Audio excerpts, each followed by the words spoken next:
नमस्कार। आज देखेंगे, आज जो पेपर हुआ है उसके मैथ्स वाले पार्ट का सॉल्यूशन। देखो पहला क्वेश्चन क्या है।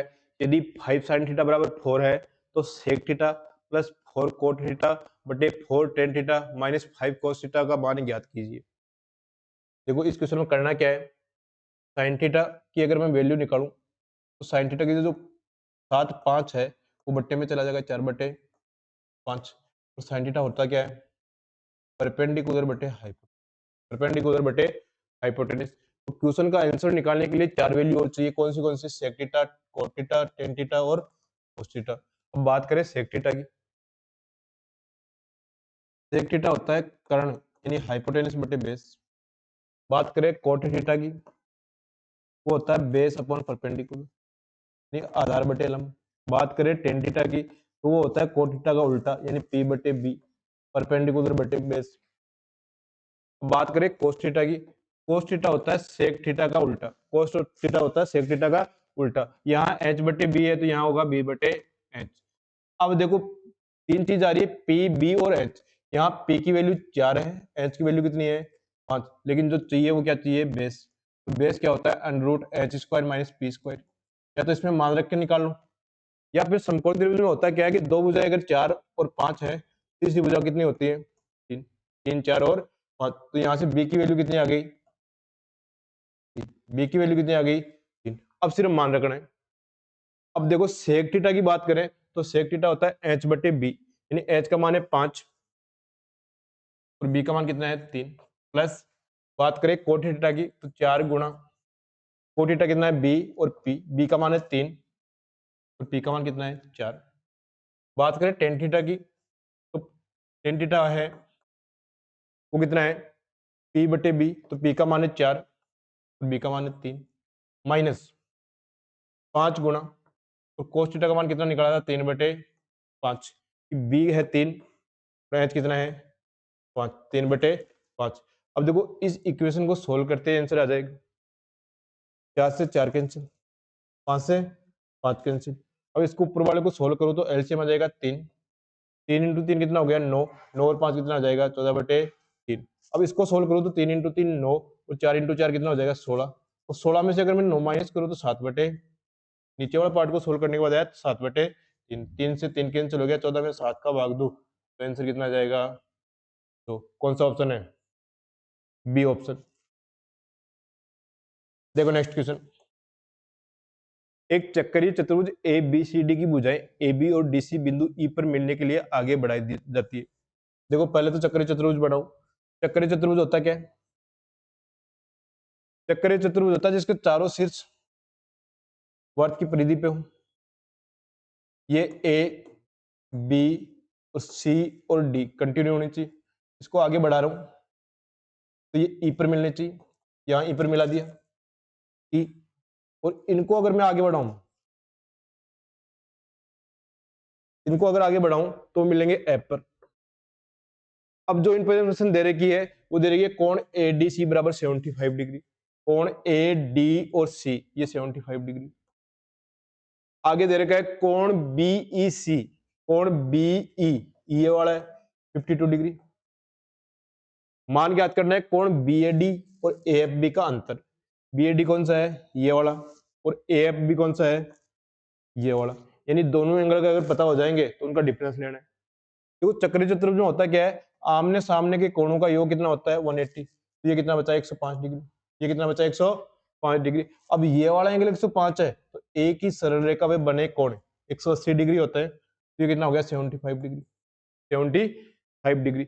अब देखो इस ट्राइंगल की अगर मैं बात करूं तो त्रिभुज के तीनों कोणों का योग होता है 180 डिग्री। दो एंगल हो गए 75 और 52, 127। तो तीसरा एंगल कितना बच गया 180 में से माइनस कर दो 53 डिग्री। फिर एक ही सरल रेखा पे बने कौन है तो ये हो गया 127। अब ये 127 है तो ये कितना बच गया 53, यानी एक एंगल अपने पास आ गया 53 डिग्री। अब बात करें इस एंगल की तो इस एंगल के लिए ये दोनों एंगल पता होना चाहिए। अब ये दोनों एंगल निकालें तो एक ही सरल रेखा पे बने कौन होते हैं 180, तो ये 105 और ये 53। अब इन दोनों को ऐड करके अगर मैं 180 में से माइनस कर दूं तो 180 माइनस दोनों को ऐड करूं 158, 53 और 5 ये कितना बच गया 22 डिग्री। यानी जो दूसरा एंगल है वो कितना आ गया 22 डिग्री। अब इन दोनों का डिफरेंस पूछा है, वो कितना आ जाएगा 53 डिग्री माइनस 22 डिग्री, वो कितना आ गया 31 डिग्री। ये आंसर आ जाएगा।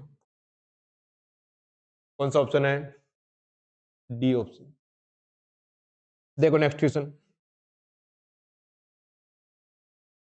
त्रिकोणमिति का क्वेश्चन है। सेक की पावर 6 थीटा माइनस 10 की power 6 theta minus 3 sec square theta 10 square theta plus 1, नीचे और दे रखा है। तो पहले ऊपर वाले की बात करें तो सेक और 10 में रिलेशन क्या होता है? ऊपर सेक और 10 दे रखे हैं, तो सेक और 10 का रिलेशन क्या होता है कि sec square theta minus 10 square theta की अगर मैं बात करूं तो वो होता है 1। कितना होता है? 1। अब वहां दे रखा है सेक की पावर 6, वो कब बनेगा? जब मैं इसका क्यूब करूंगा। तो दोनों तरफ अगर क्यूब करता हूं तो बात करें a माइनस बी के क्यूब की, a माइनस बी का क्यूब होता है a cube minus B cube minus 3ab into A minus B. क्योंकि यहाँ एक की वैल्यू आ गई सेक स्क्वायर थीटा और बी की वैल्यू कितनी आ गई 10 स्क्वायर थीटा। सिर्फ मान रखना है सेक स्क्वायर का क्यूब करते हैं तो सेक की पावर 6 थीटा, 10 स्क्वायर का क्यूब करूंगा तो 10 की power 6 theta, A cube minus B cube minus 3, दोनों का मल्टीप्लाई यानी सेक स्क्वायर थीटा और 10 स्क्वायर थीटा का मल्टीप्लाई। आगे क्या लिखना है? ए माइनस बी, यहाँ थीटा है, ए माइनस डी बी मतलब sec square theta minus 10 square theta, तो उस तरफ क्यूब किया तो कितना आया? 1। और इसका मान कितना होता है? 1। तो ये जितनी वैल्यू बची है उसकी वैल्यू कितनी आ गई? 1। ऊपर यही तो वैल्यू दे रखी है, ऊपर यही तो वैल्यू दे रखी है। ये कितना हो गया? 1 और 1 और 1 कितना हो गया? 2। यानी ऊपर वाले पूरे पार्ट को सोल्व करने के बाद कितना आया? 2। अब नीचे वाले पार्ट में बात करें तो पहले इसकी वैल्यू निकालो। अब मैं कोस की पावर 4 थीटा माइनस साइन की पावर 4 थीटा की अगर मैं बात करूं तो एक चीज पढ़िएगा अलजेब्रा में, ए स्क्वायर माइनस बी स्क्वायर होता है ए plus B into A minus B. अब इस हिसाब से मैं इसको दो टुकड़ों में बांट दिया, कोस square theta plus sign square theta, पहला टुकड़ा। दूसरा बात करूं माइनस वाला, कोस square theta minus sign square theta. अब इसका मान होता है 1, तो यानी इसकी जगह मैं सीधा सीधा ये लिख सकता हूं क्या? अब यहां ये लिखता हूं तो कोस square theta minus sign square theta और इसमें से प्लस करना है 2 साइन स्क्वायर थीटा प्लस 2। अब देखो यहां बचेगा साइन स्क्वायर थीटा, क्या बचेगा? साइन स्क्वायर थीटा, और वो भी किसका बचेगा? प्लस का। तो कोस स्क्वायर और साइन स्क्वायर को मगर ऐड करूं तो 1 बचेगा, यानी उस पूरी टर्म को सोल्व करने के बाद आया 1 और उसमें ऐड क्या करना है? 2। यानी नीचे वाले पार्ट को सोल्व करने के बाद कितना आया? 3। तो 2 में किसका भाग देना है? 3 का। ये आंसर आ जाएगा 2/3। कौन सा ऑप्शन है? ये ऑप्शन। देखो नेक्स्ट क्वेश्चन, एज का क्वेश्चन है। ए और बी का आय का अनुपात 8 वर्ष पहले 2:3 है और 4 वर्ष पहले, 8 वर्ष पहले और 4 वर्ष पहले में जो डिफरेंस आएगा वो कितने का आएगा? 4 का। 4 वर्ष पहले उनके आय का अनुपात कितना है? 5:7 था। अब से 8 वर्ष बाद उनकी आय का अनुपात, आयु का अनुपात क्या होगा? देखो 8 वर्ष पहले की बात करें, ए और बी की आय, आयु, वो कितना होगी? 2:3। अब 4 वर्ष पहले की बात करें, मतलब 4 वर्ष पहले ज्यादा होगी, और वो कितनी ज्यादा होगी? अनुपात दे रखा है 5:7। तो रियल में जो वैल्यू का जो डिफरेंस है वो कितना है? प्लस 4 वर्ष, 4 वर्ष बढ़ेगी।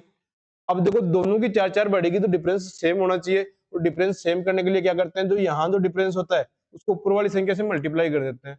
यहाँ मल्टीप्लाई करूंगा, 2 को 2 से मल्टीप्लाई करो 4, और 3 को 2 से मल्टीप्लाई करो कितना आया? 6। क्योंकि यहाँ डिफरेंस एक ही बना क्या, और यहाँ भी डिफरेंस कितना बना? 1। वो जो डिफरेंस एक बना है उसकी वैल्यू रियल में कितनी बनी है? 4 वर्ष। 1 बराबर 4 वर्ष। अब 4 वर्ष पहले की अगर मैं एज निकालूं तो 5 का कितना हो गया? 20। ये एक की वैल्यू आई है। बी की कितनी आ गई? 7 का 28। तो ये आई है 4 वर्ष पहले की। अब 8 वर्ष बाद की पूछी है तो पहले प्रेजेंट में आओ, प्रेजेंट में आने के लिए 4 वर्ष और ऐड करने पड़ेंगे। 20 और 4 कितना हो गया? 24। ये कितना हो गया? 28 और 4 32। अब प्रेजेंट से 8 वर्ष बाद की बात करें तो 8 वर्ष ऐड करना पड़ेगा। 24 और 8 कितना हो गया? 32। 32 और 8 कितना हो गया? 40। अब इनका भी रेशियो पूछा है तो ये 8 से काटेंगे 4 बार, ये 8 से काटेंगे 5 बार, 4:5। ये एज का क्वेश्चन था। आंसर क्या आ गया? 4:5। देखो नेक्स्ट क्वेश्चन, एवरेज का क्वेश्चन है। तो इस संख्याओं का औसत 56 है, पहली 10 संख्याओं का औसत है 71.7 और अगली 11 संख्याओं का औसत है 42। अगली 3 संख्याएं 22वीं, 23वीं और 24वीं, उनका अनुपात दे रखा है 1/2, अनुपात 1/3, अनुपात 5/12। 22वीं और 24वीं का औसत क्या होगा? देखो पहले तो टोटल निकालें सभी संख्याओं का, यानी 24 संख्या है, उनका एवरेज है 56। 24 इंटू 56 कितना हो जाएगा? देखो 24 को 6 से मल्टीप्लाई करें 144 बच के 14, 24 को 5 से 120 और 14 कितना हो गया? 1344। इन दोनों को मल्टीप्लाई करने के बाद 1344, टोटल 24 संख्याओं का टोटल आ गया। अब शुरुआती 10 संख्याओं का अगर मैं टोटल निकालूं तो उनका एवरेज है 71.7 और 10 संख्या है तो कितनी होगी? 717। अगली 11 संख्या की बात करें तो उनका एवरेज है 42 और संख्या कितनी है? 11, मल्टीप्लाई करेंगे 462। देखो 10 और 11 कितना हो गई? टोटल 21 संख्या होगी क्या? अब जो संख्या बची है वो कौन सी बची है? 22वीं, 23वीं और कौन सी बची है? 24वीं। यानी टोटल संख्याओं में से इन 21 संख्याओं का टोटल घटा दें तो इन तीनों संख्याओं का टोटल बच जाएगा क्या? इनका अगर मैं टोटल करूं तो 7 और 2 9, 6 और 1 7, 7 और 4 11, 11 से 79 और 1 1344 का डिफरेंस करें तो 21 इस तरफ 144 165, यानी इन तीनों संख्याओं का टोटल कितना हो गया? 165। अब देखो इन तीनों संख्याओं का अनुपात भी दे रखा है, कहां दे रखा है? ये वाला। इसको अगर मैं सिंपल रेशियो में चेंज करूं तो 2 3 और 12 का एलसीएम कितना गया? 12। तो यानी इन सभी संख्याओं को मैं 12 से मल्टीप्लाई कर दूं तो 22वीं संख्या कौन सी आ जाएगी? 12 इंटू 1/2 6, 23वीं संख्या 12 इंटू 1/3 4, 24 12 इंटू 5/12 24 संख्या आ गई 12 5 6 4 और 5। अब 165 है वो टोटल है क्या? और रेशियो में अगर मैं टोटल करूं 6 4 10 और 5 15, 165 है 15 की वैल्यू। अब जो पूछा है वो लास्ट वाली लाइन में पूछा है, क्या पूछा है? 22वीं और 24वीं संख्याओं का एवरेज। अब 22वीं संख्या है 6, ये है 5, 6 और 5 11 और 11 में मैं 2 का भाग दूं तो एवरेज आ जाएगा। वो कितना आ गया? 5.5 इंटू 5.5। देखो पॉइंट हटाएंगे बट्टे में आ जाएगा 10। 15 से काटूंगा ये 11 बार जाएगा और 55 को मैं अगर 11 से इंटू करूं तो 605 बटे 10, ये कितना आ जाएगा? 60.5। 60.5 कौन सा ऑप्शन है? D option. देखो next question. 12 cos square theta minus 2 sine square theta plus 3 cos theta बराबर 3। 0 डिग्री से बड़ा है थीटा और 90 डिग्री से छोटा, मतलब थीटा की तीन ही वैल्यू बची, कौन सी बची? 30 45 और 90, जो सारणी में आती है 30 45 और 90। अब देखो 30 रखेंगे तो कोस 30 की मान होती है √3/2, तो यहाँ √3/2 आ जाएगा, तो किसी भी हिसाब से 3 नहीं आ सकता। 45 की बात करें तो वो भी 1/√2 आता है, तो √2 आ जाएगा, रूट में तो ये संख्या है ही नहीं, 30 और 45 तो नहीं होगी। थीटा बराबर रख के देखो 60 डिग्री, थीटा बराबर 60 डिग्री रखते हैं तो कोस 60 की वैल्यू कितनी होती है? 1/2। और साइन 60 की वैल्यू कितनी होती है? √3/2। अब समीकरण में मान रख के देखते हैं तो 12 इंटू 1/2 का स्क्वायर 1/4 माइनस इसका स्क्वायर करेंगे तो 3/4, तो 2 इंटू 3/4 प्लस 3 इंटू 1/2। इसको सोल्व करेंगे 3/2, 3/2 से 3/2 कैंसिल हो गया, बच गया कितना? 12 में 4 का भाग दिया 3, तो वही तो आ रहा है, वही तो 3 आ रहा है। मतलब थीटा बराबर क्या रखना है? 60 डिग्री। अब कोसेक 60 की बात करें तो वो होता है 2/√3 प्लस सेक 60 की बात करें तो वो होता है 2, टेन 60 की बात करें तो वो होता है √3 और ये होता है 1/√3। इसको अगर मैं सोल्व करूं तो √3 एलसीएम आएगा, तो ये आएगा 2 + 2√3। नीचे वाले में भी √3 एलसीएम आएगा, तो √3 इंटू √3 3 और 1 4, √3 से √3 कैंसिल हो गया, दो दोनों में कॉमन लो, √3 + 1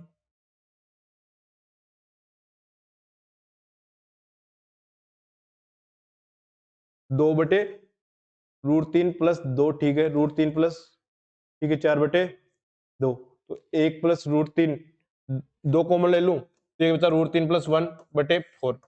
ये काटूंगा तो कितनी बार गया? 2 बार, √3 + 1/2। कौन सा ऑप्शन आ गया? C option.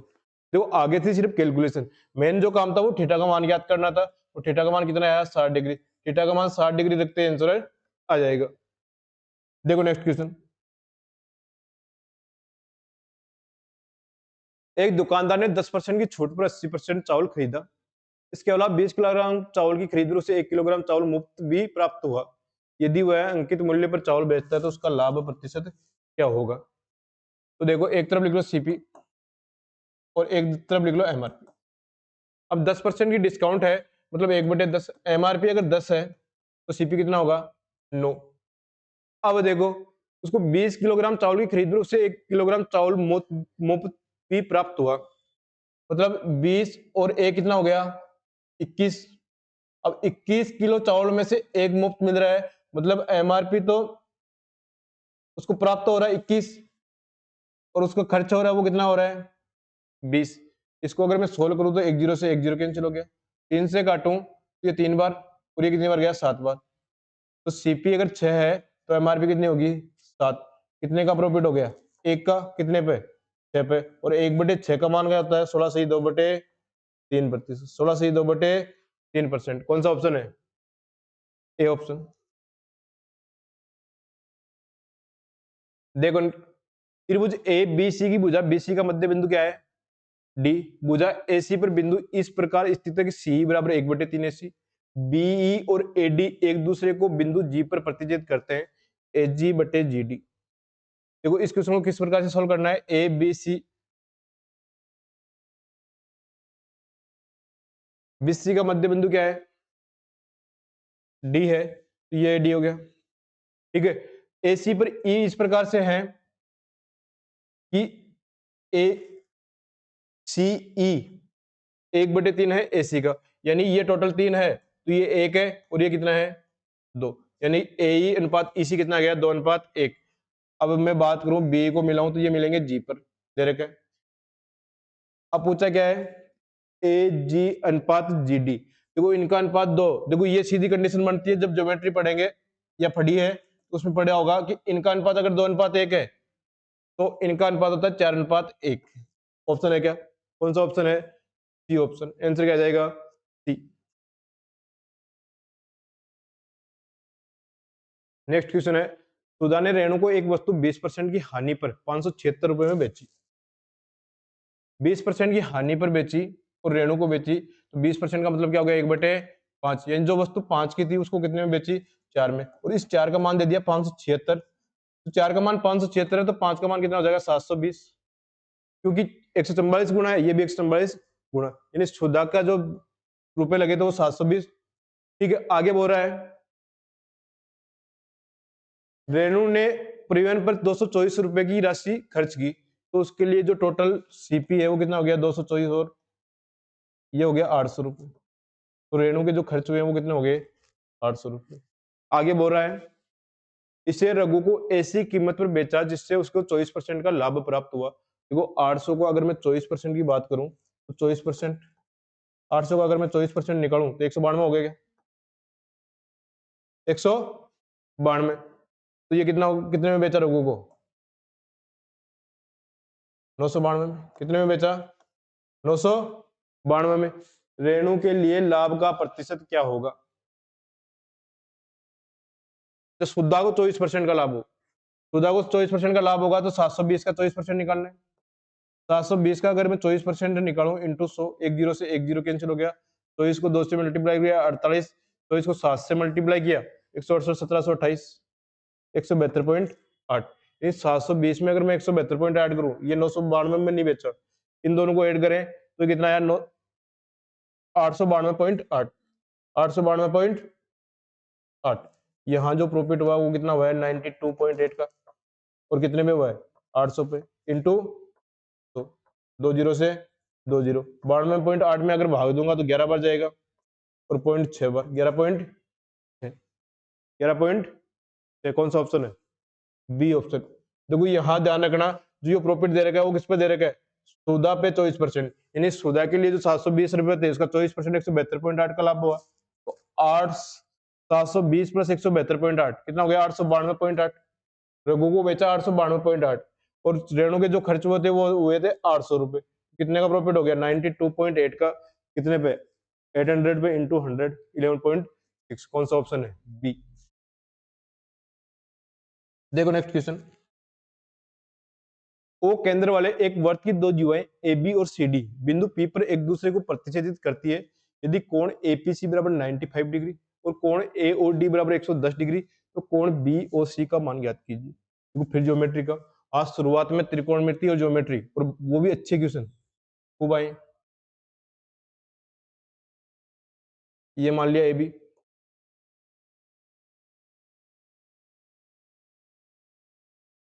ये मान लिया सी डी, दोनों पी पर प्रतिच्छेद करते हैं। ये वाला मान लेता हूं मैं सेंटर, ठीक है, सेंटर से यहां मिलाऊं, ठीक है। अब कोण एपीसी ये दे रखा है 95 डिग्री, कौन सा एंगल, ये 95 डिग्री, ठीक है। कोण एओडी,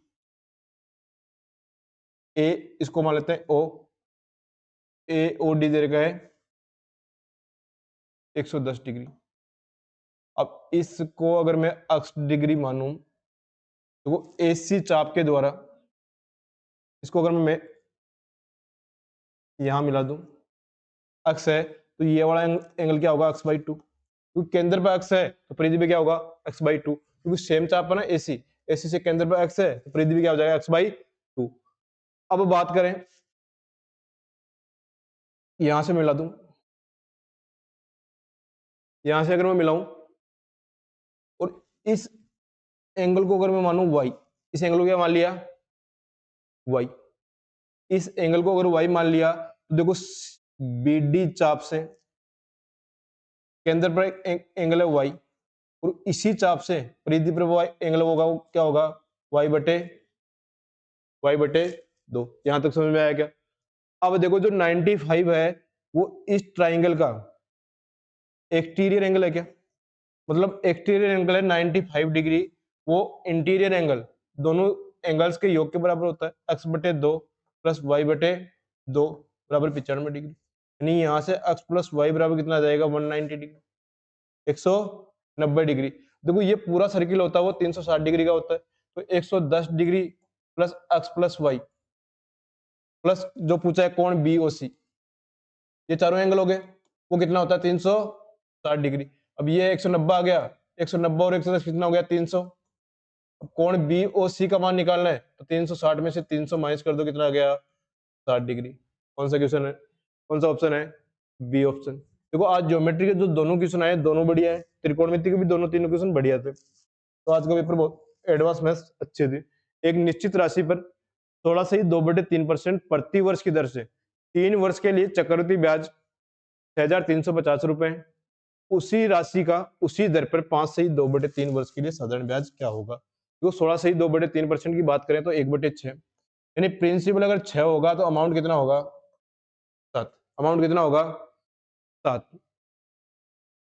देखो समय 3 साल है तो क्यूब कर दो, इसका प्रिंसिपल आ गया 216 और इसका अमाउंट कितना आ गया, 343।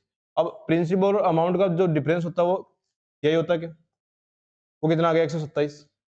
अब 6,350 है, वो 127 की वैल्यू है क्या, यही तो दे रखा है 6,350, 127 की वैल्यू है। यहां से अगर मैं प्रिंसिपल निकालूं तो 216 इंटू 216, ये कितनी बार गया, 50 बार। अब 216 को अगर 50 से इंटू करना है, 50 से इंटू करते हैं तो क्या करते हैं, संख्या का आधा कर दो, 108, 216 का आधा कितना हुआ, 108, और 2 जीरो आगे लगा दो, 10,800। यानी यहां से जो राशि आई है वो कितनी आई है, 10,800। पूछा क्या है, उसी दर पर, मतलब दर 16 से 2/3 यानी 50/3 ही रहेगी, ऐसा ही पूछा है। तो ऐसा क्या होता है, पीआरटी बटे 100। अब पी यहाँ आ गया 10,800, आर पहले वाली दर है 50/3, समय 5 सही 2/3, तो 5 सही 2/3, 5 3 15 और 2 कितना हो गया, 17, 17/3 और बटे 2, 2 जीरो से 2 जीरो, 3 इंटू 3 कितना हो गया, 9, और 9 से काटूंगा तो ये 12 बार। अब देखो 12 को 50 से इंटू करते हैं तो 600 आ जाएगा, इंटू 17। अब 600 को अगर 17 से इंटू करते हैं, 17 इंटू 6 कितना हो गया, 10,200 रुपए। आंसर क्या आ जाएगा, 10,200। तो पहली प्रोसेस क्या है, देखो यहाँ से निकाले सीआई, सीआई कितना है, 127, और वो दे रखा है, तो यहाँ से निकालिए प्रिंसिपल। प्रिंसिपल निकालने के बाद सीधा सा फॉर्मूले में मान रखना है पीआरटी बटे 100, तो वहां से क्या आ जाएगा, ऐसा ही। आंसर कितना आ गया, 10,200 रुपए। अगला क्वेश्चन है, अगर एक रेलगाड़ी की चाल उसकी सामान्य चाल से 20 किलोमीटर बढ़ा दी जाती है तो 300 किलोमीटर दूरी तय करने में 2.5 घंटे कम लगते हैं। रेलगाड़ी को अपने सामान्य चाल से 192 किलोमीटर की दूरी तय करने में कितना समय लगेगा? देखो डिस्टेंस फॉर्मूला पढ़ा है क्या? वो क्या होता है S1 इंटू S2 और दोनों का डिफरेंस, तो यहाँ भी दोनों का टाइम का डिफरेंस। तो देखो डिस्टेंस है वो कितनी देर की है? 300 किलोमीटर। कितनी देर की है? 300। अब नॉर्मल चाल की बात करें तो वो मालूम अगर S है, वो S है 20 किलोमीटर बढ़ा दी तो S प्लस 20 और दोनों का डिफरेंस कितना है? 20 ही तो है। 20 जो बढ़ाई वो डिफरेंस है। उस समय का अंतर वो 2.5 घंटे कम या अधिक की बात करें तो वो डिफरेंस ही होता है। और 2.5 घंटे को मैं क्या लिख सकता हूँ? 5/2। अब 5 से अगर मैं काटूं तो ये 4 बार, ठीक है, तो 4 इंटू 2 वो कितना हो गया? 300 इंटू 8। 300 इंटू 8 कितना हो जाएगा? 2400। अब 2400 को ऐसे टुकड़े जिनका डिफरेंस 20 हो तो मैं इसको सीधा सीधा 40 और 60 लिख सकता हूँ क्या? यानी इसकी नॉर्मल जो चाल है वो कितनी हो जाएगी? 40 किलोमीटर पर आवर। देखो पूरा सोल्व करने के बजाय यहाँ द्विघात समीकरण बनेगा। पूरा सोल्व करने के बजाय क्या करना है? दोनों का टुकड़े कर दो 40 और 60। एस का मान आ गया 40 किलोमीटर पर आवर। अब 192 किलोमीटर जाना है तो स्पीड है 40, तो समय आ जाएगा डिस्टेंस अपॉन स्पीड। अब 8 से काटो 24 बार, 8 से काटो 5 बार। 24 में अगर मैं 5 का भाग दूं तो कितना आ जाएगा? 4.8 घंटे। कौन सा ऑप्शन है? B option. कौन सा ऑप्शन है? B option.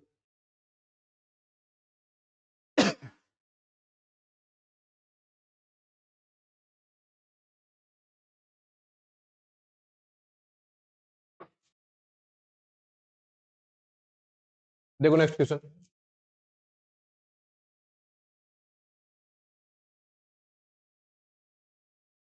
अक्स स्क्वायर माइनस 2√5x प्लस 1 बराबर 0, तो अक्स की पावर 5 प्लस 1 अपॉन अक्स की पावर 5 का मान क्या होगा?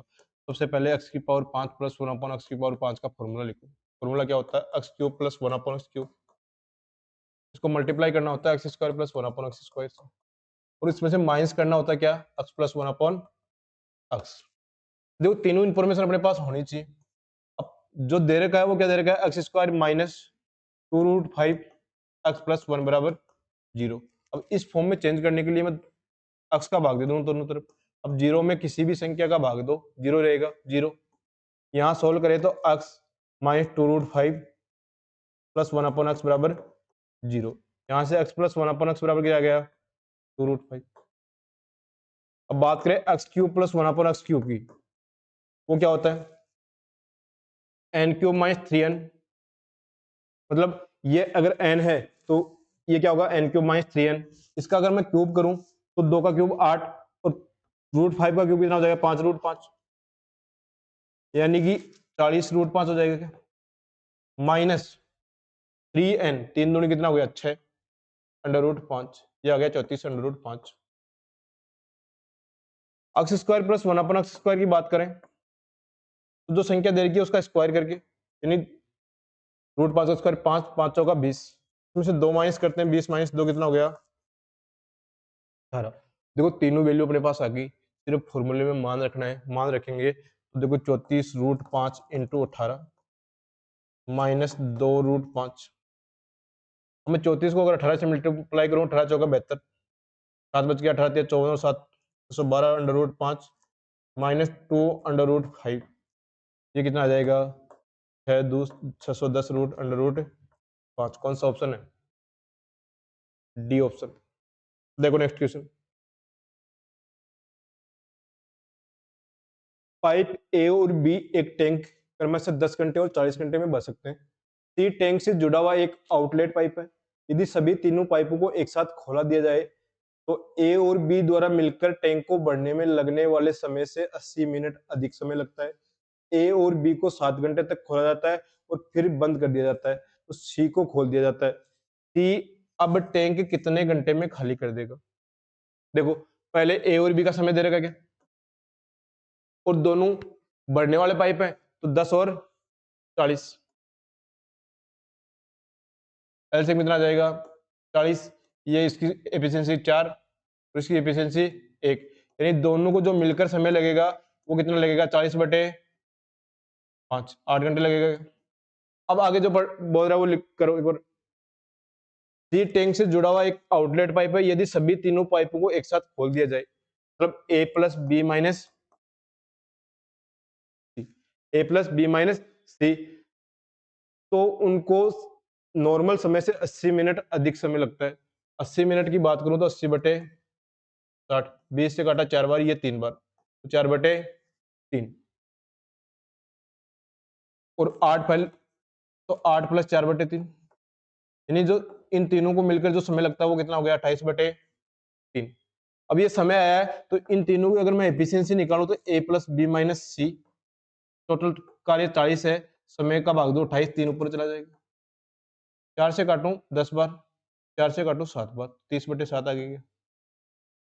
अब यहाँ ए और बी की एफिशिएंसी अपने को पता है, 4 और 1 5, तो सी की निकालेंगे तो 30/7 में से अगर मैं 5 माइनस कर दूं तो सी की आ जाएगी।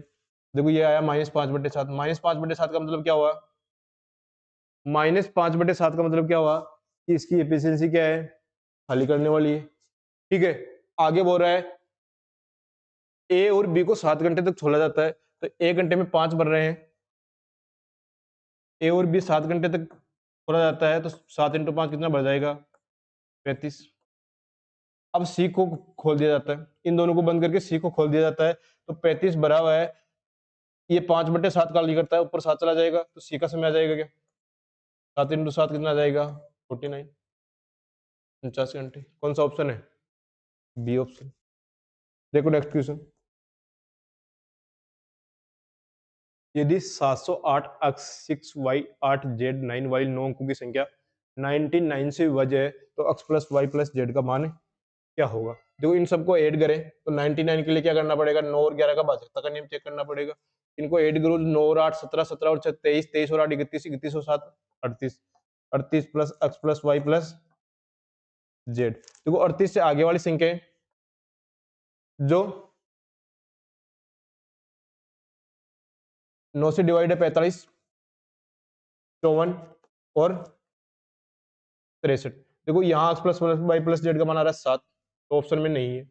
यहाँ आ रहा है 16 जो ऑप्शन में है, और यहाँ आ रहा है 25 जो ऑप्शन में नहीं है, तो सीधा सीधा आंसर क्या आ गया, 16।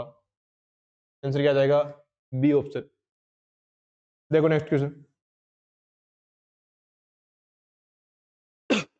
एक वर्ग ए का विकर्ण A B A plus B इकाइयां है, वर्ग बी के विकर्ण पर खींचे गए वर्ग का क्षेत्रफल कितना होगा जिसका क्षेत्रफल ए के क्षेत्रफल से दोगुना है। एक के क्षेत्रफल की बात करें तो वो क्या होता है, विकर्ण का स्क्वायर बटे 2, यानी a + b का स्क्वायर बटे 2, तो b का एरिया यहाँ से क्या आ जाएगा, इसका 2 गुना है, तो 2 गुना a + b का स्क्वायर बटे 2। अब यहाँ से b की साइड की बात करें, वो क्या होती है, एरिया का अंडर रूट होती है क्या, इसका अंडर रूट लेंगे तो क्या आ जाएगा, a + b। अब पूछा क्या है, वर्ग b के विकर्ण पे खींचे गए वर्ग का क्षेत्रफल। अब इसका विकर्ण ज्ञात करें तो under root a × a + b, ये b का विकर्ण आ गया। अब एरिया ज्ञात करना है तो विकर्ण का स्क्वायर करना पड़ेगा, 2 × a + b का स्क्वायर। कौन सा ऑप्शन आ गया, ए ऑप्शन। देखो नेक्स्ट क्वेश्चन, 2012 से 2014 तक एक का कुल निर्यात 2015 में सभी 4 वस्तुओं के कुल निर्यात से कितना अधिक है। अब एक की बात करें और 2012 से 2014 की बात करें, इन चारों को अगर ऐड करें तो देखो 5 और 5 कितना हो गया, 10, 7 और 2 9 और 2 11 और 1 12 बचा हुआ, 4 और 4 8 और 3 11 और 2 13 और 1 1420, यानी एक का जो है वो कितना आ गया, 1420।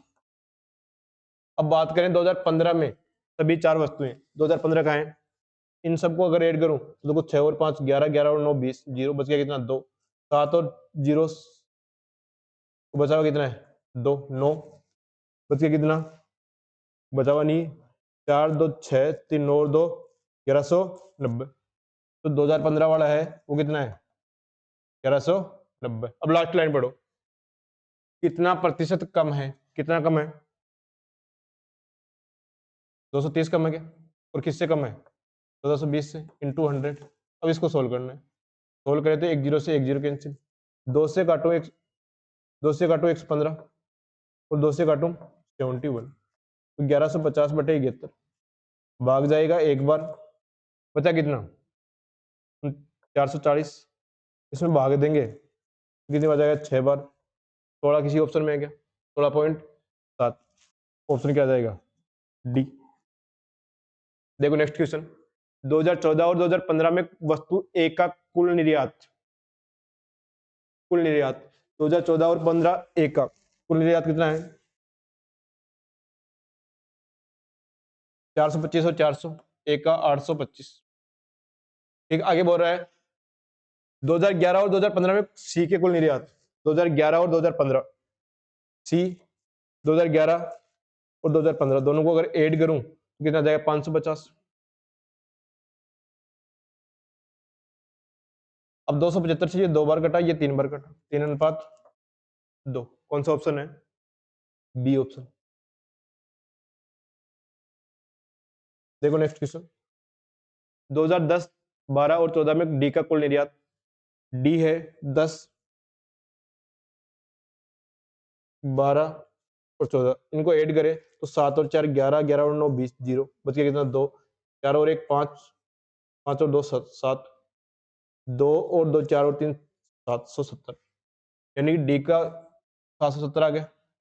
आगे क्या हो रहा है 2011 और 2012 में सभी 4 वस्तुओं का, 2011 और 2012 में,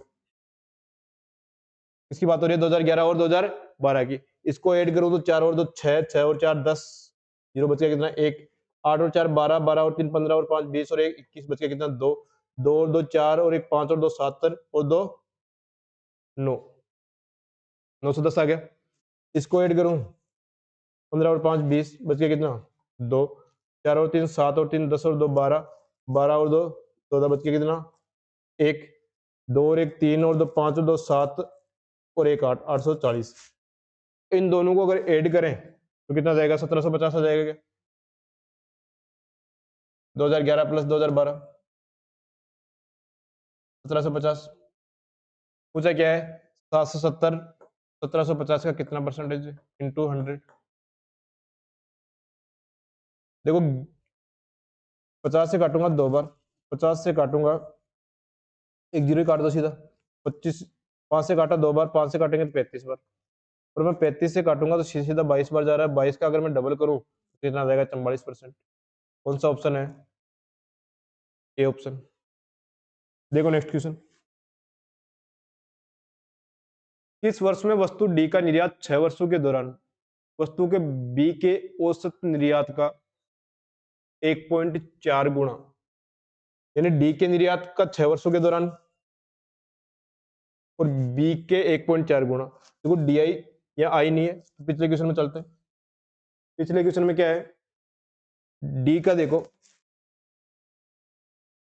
4 और 2 6, 7 और 6 13, 13 और 4 17, 17 और 9 26 और 5 31। क्वेश्चन क्या था देख दोबारा पढ़ लो एक बार। वस्तु डी का निर्यात 6 वर्षों के दौरान, 6 वर्षों के दौरान बी के औसत निर्यात, यानी बी का औसत निर्यात ज्ञात करना है। वापस चलो, बी का औसत निर्यात ज्ञात करना है। देखो 8 और 4 12, 12 और 8 20, 20 और 9 29, 29 और 2 31 और 9 40, बच गया कितना 4, 8 और 6 14 और 8 22, 22 और 4 कितना हो गया 26, बच गया कितना 2, 1 2 3 4 5 2 7 और 9 960। इसका अगर मैं एवरेज निकालूं 6 का भाग दे दो 160, 160। अब इसका 1.4 गुणा करना है तो इसका 1.4 गुणा करो, पॉइंट हटा दो, 16 इंटू 14 कितना हो जाएगा 15 का स्क्वायर माइनस 1 224। और डी में 224 कौन से ऑप्शन में दिख रहा है, ये वाला, तो कौन सा ईयर है 2013, ये अगला क्वेश्चन का आंसर होगा 2013, सी ऑप्शन।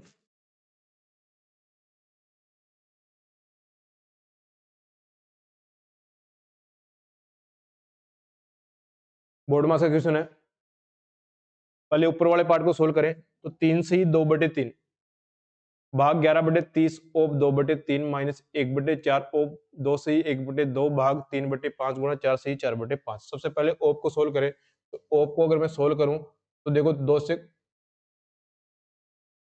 2 से कटेगा 15 बार, तो 11/45 हो गया क्या? अब ये 11/45 हो गया, इसको सोल्व करता हूं तो 11/3, तो 11/3 भाग 11/45। अब भाग को गुणा में चेंज करूं तो 45/11, 11 से 11 कैंसिल हो गया, ये कितना आ गया 15। यानी इतने पार्ट को सोल्व करने के बाद कितना आ गया 15 आ गया। अब आगे वाले पार्ट को सोल्व करूं, 1/4 ऑफ 5/2, 1/4, 2 से 1/2 में 5/2 यानी 5/2, 5/8 हो गया। अब भाग को गुणा में चेंज करें तो 5/3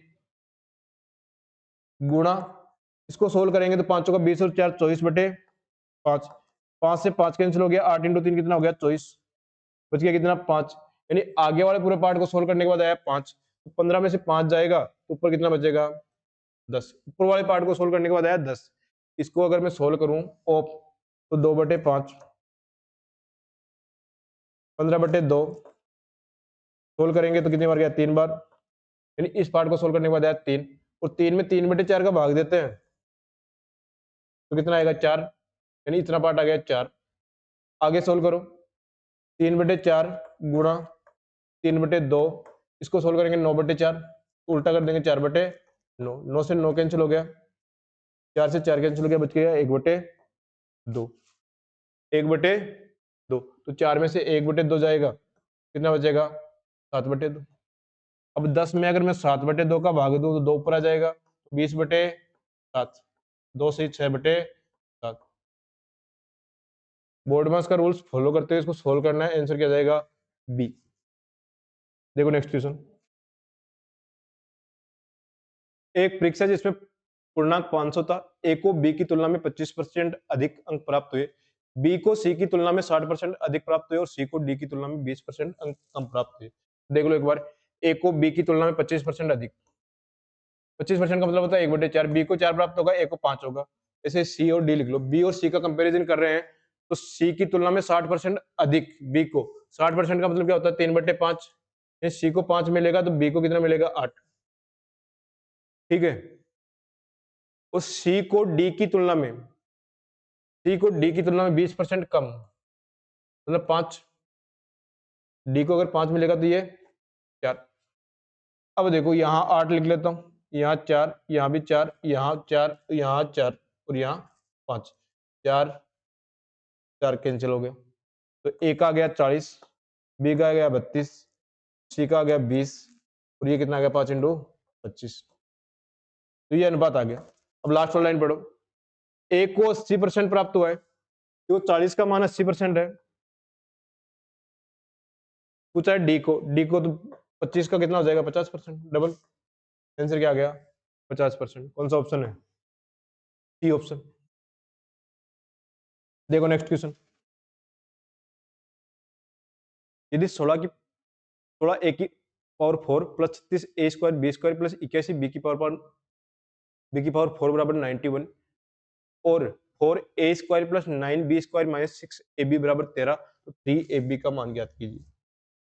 अब देखो ये स्क्वायर में है तो यहाँ पावर 4 है, तो इस वाली टर्म का अगर मैं स्क्वायर कर दूं 4 A square plus 9 B square, इस तरफ जो माइनस का उस तरफ ले जाऊं, माइनस 6 ए बी है तो ये कितना हो जाएगा 13 प्लस 6 ए बी। अब दोनों तरफ अगर मैं स्क्वायर करता हूं, ये बराबर यहाँ लगा लो, ये कितना हो जाएगा 16 ए स्क्वायर प्लस 81, अच्छा 4 हो गया, 81 बी की power 4 A square plus B square plus 2 A B, 9 चौका 36 और 2 72 ए स्क्वायर बी स्क्वायर। इस तरफ वाले टर्म का अगर स्क्वायर करता हूँ 169 plus 36 A square B square, तो 2 इंटू 13 इंटू 2 26, 26 इंटू 6 कितना हो जाएगा 56 ए बी। ये आया सोल्व करने के बाद, देखो ये इस तरफ जाएगा तो 36 बचेगा, 16 ए की पावर 4 81 बी की power 4 plus 36 A square B square बराबर क्या बचेगा 169 प्लस 156 ए बी। अब इसकी वैल्यू दे रखी है 91, इन दोनों का डिफरेंस कितना जाएगा -78 बराबर 156 ए बी। ये कटा 2 बार, यानी ए बी बराबर यहाँ से आया -1/2। पूछा है 3AB, तो 3AB क्या आ जाएगा -3/2, -3/2। कौन सा ऑप्शन है? A option. आज एलजेब्रा और त्रिकोणमिति ज्योमेट्री मेंसुरेशन के क्वेश्चन ज्यादातर थे, तो फिर ज्योमेट्री का आ गया। त्रिभुज ए बी सी में कोण सी बराबर 90 डिग्री, ए सी बराबर 5 सेंटीमीटर, बी सी बराबर 12 सेंटीमीटर। कोण ए का समद्विभाजक बीसी से बिंदु डी पर मिलता है, एडी की लंबाई क्या होगी? तो कोण सी 90 डिग्री है, ट्राइंगल बना लो। ये ए, ये बी और ये सी, ये 90। अब देखो कोण ए भुजा ए सी 5, ये 12, तो ये कितनी होगी 13। अब क्या बोल रहा है? कोण ए का समद्विभाजक बीसी से बिंदु डी पर मिलता है। कोण समद्विभाजक सामने वाली भुजा को उसी अनुपात में डिवाइड करता है जिस अनुपात में ये होता है, 5:13 में डिवाइड करेगा। अब ये टोटल 12 है, तो ये टोटल कितना होगा 13 और 5 18, तो 12 18 की वैल्यू है। अब ये 5 के पास वाली भुजा 5 है, यहाँ डी मान लो, सी डी की वैल्यू कितनी आ जाएगी 5, ऐसे काटेंगे 2, ये 3, यानी सी डी यहाँ से कितना आ गया 10/3, 10/3। पूछा क्या है? ए डी की लंबाई, देखो 90 के सामने कर्ण है, 5 का स्क्वायर परपेंडिकुलर का स्क्वायर प्लस 10/3 बेस का स्क्वायर, वो क्या होगा ए डी के स्क्वायर के बराबर होगा। इसको सोल्व करता हूँ 25 प्लस 100/9, 225 और 100 कितना हो जाएगा 325/9। अब ये ए डी स्क्वायर है क्या? इसका अगर मैं रूट करूं तो इसको मैं ऐसे लिख लूं 25 × 13/9, तो 5 का रूट 25 का रूट हो गया 5 √13, और इसका कितना आ जाएगा 3, 5/3 √13। कौन सा ऑप्शन है? D option. देखो नेक्स्ट क्वेश्चन, यदि 480 का 25% की बात करें तो 1/4, तो 480 का 1/4 कितना हो गया 120, प्लस 7 करते जाओ। 500 का 30%, 500 का 30% निकालें तो कितना आ जाएगा 150, प्लस 90 का x%, तो 90 इंटू x परसेंटेज का क्या लगाना है 100 बराबर 900 का 35%, तो 900 का 35, 900 इंटू 35/100, 2 जीरो से 2 जीरो, 35 को 9 से मल्टीप्लाई करो 315, इन दोनों को ऐड करो 270, 1 जीरो से 1 जीरो, यानी इस तरफ बचा 9/10x, और इसको उस तरफ ले जाऊंगा तो दोनों का डिफरेंस ले लो, कितना आ जाएगा 45। ये कितनी बार गया 5 बार, x का मान यहाँ से कितना आ गया 50। कौन सा ऑप्शन है? B option. ये था आज का पेपर, काफी लेंथी भी पेपर था और एडवांस के ज्यादातर क्वेश्चन थे। ठीक है, आज के लिए इतना ही।